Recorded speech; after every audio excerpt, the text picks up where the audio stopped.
Hey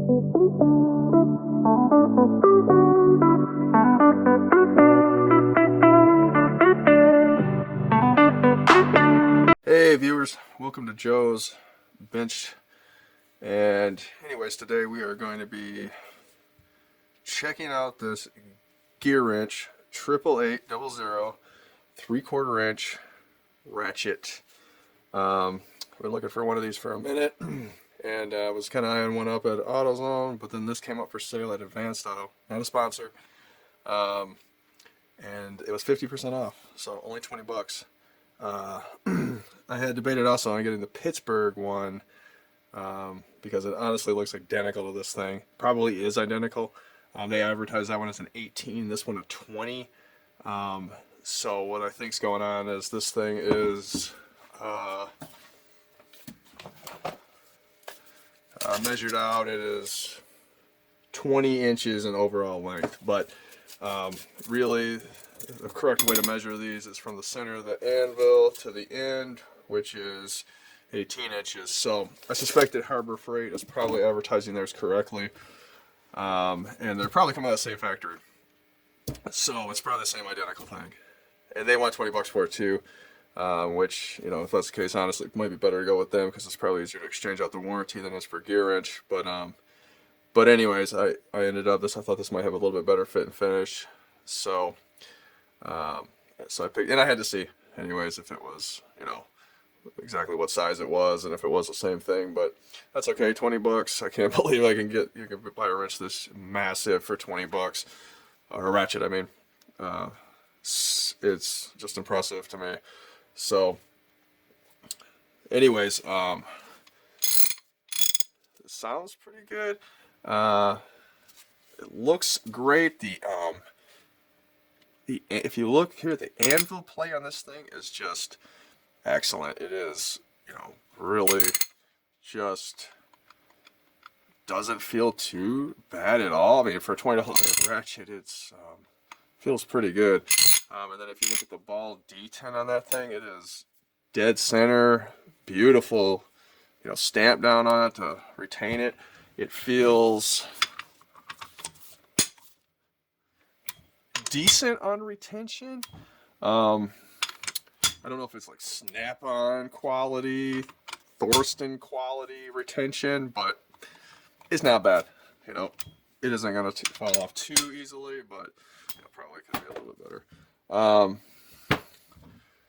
Beyond that, the chrome looks excellent. It's got a nice even roll stamp on it.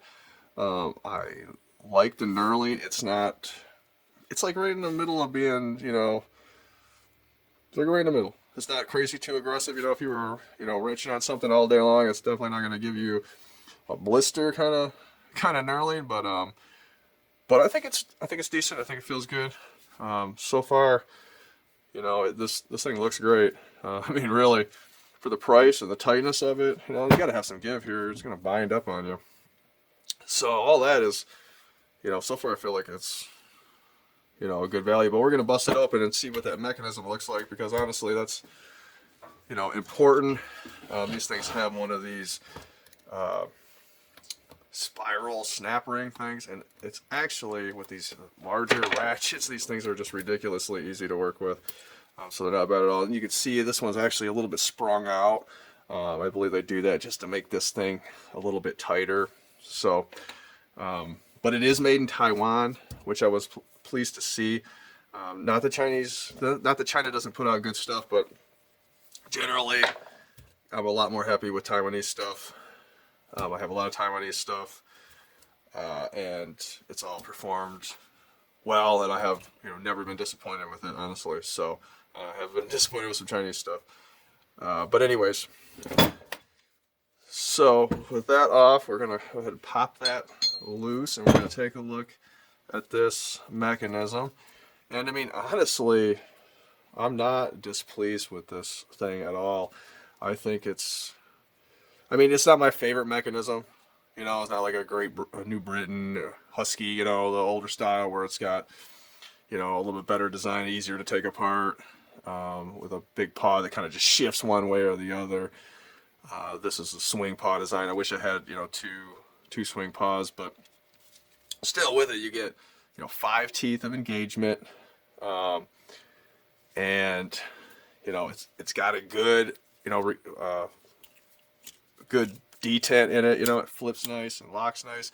If you look, if I get that camera here, if you look right inside there, you'll see that little nub up there, nub hanging in there.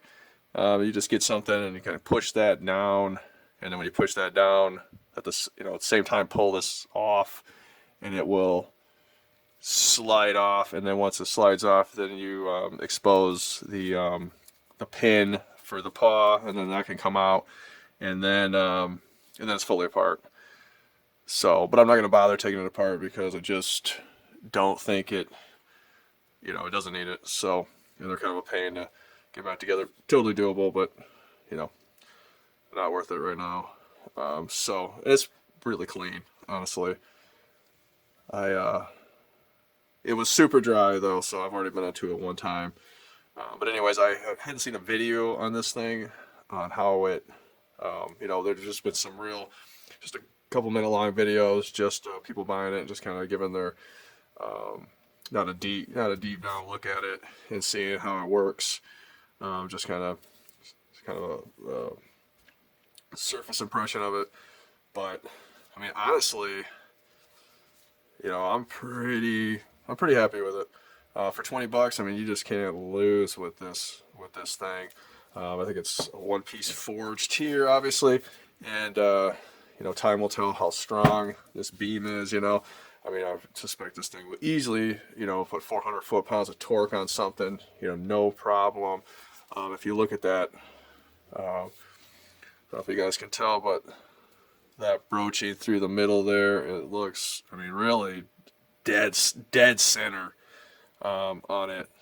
And let me see the teeth. Yeah, I mean, it really,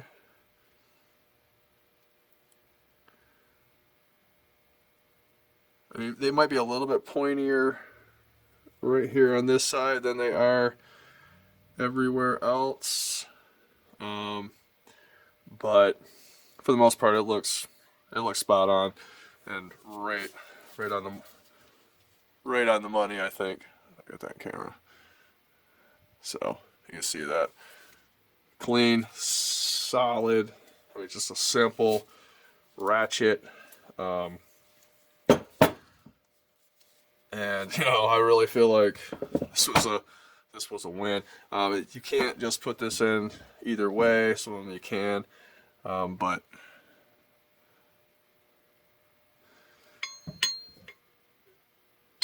it has to go in. There's a deeper side than that, and then that, of course, the selector rides in there.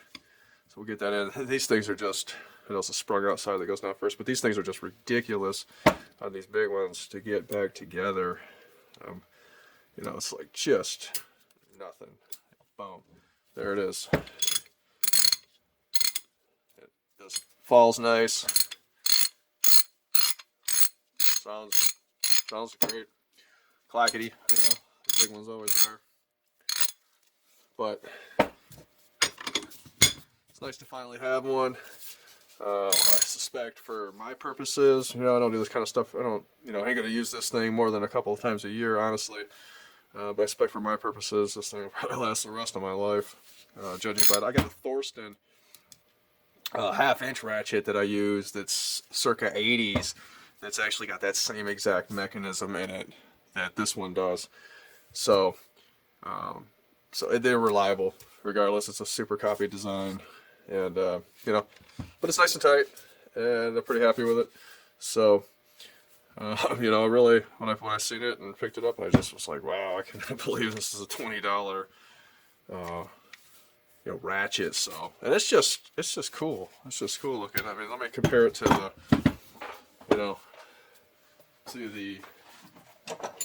to the half-inch here. It's just substantially bigger. I mean, this whole wrench is like just this shaft right here is bigger than practically the whole wrench, man. And then then you pop down to 3/8. you know, way small. And then here, this little guy right there. I mean, look at that thing. That is adorable compared to that big monster. So, anyways, that should pretty much sum it up. This thing actually goes for a couple different prices online. I actually seen it for a variant. 20 bucks is the cheapest you're going to get it, I suspect. But I've seen it for $77 at McMaster, Car. A lot of places got it for have it for 50. Like I think it's 50 on Amazon, 40 at a lot of other places. I mean, Advanced Auto would have been 40, but for 20 bucks, it's a flat out steal. So I don't have the Pittsburgh, you know, I like to compare it to the Pittsburgh, see if it's identical, but I probably won't do that. But anyways, guys, I should probably end that review there before it gets too long-winded. I tend to have that issue at times. And also I wanted to add that this is a 43 tooth Ratchet. But beyond that, if you've enjoyed the content, please like and subscribe. Have a great day, and I'll talk to you next time.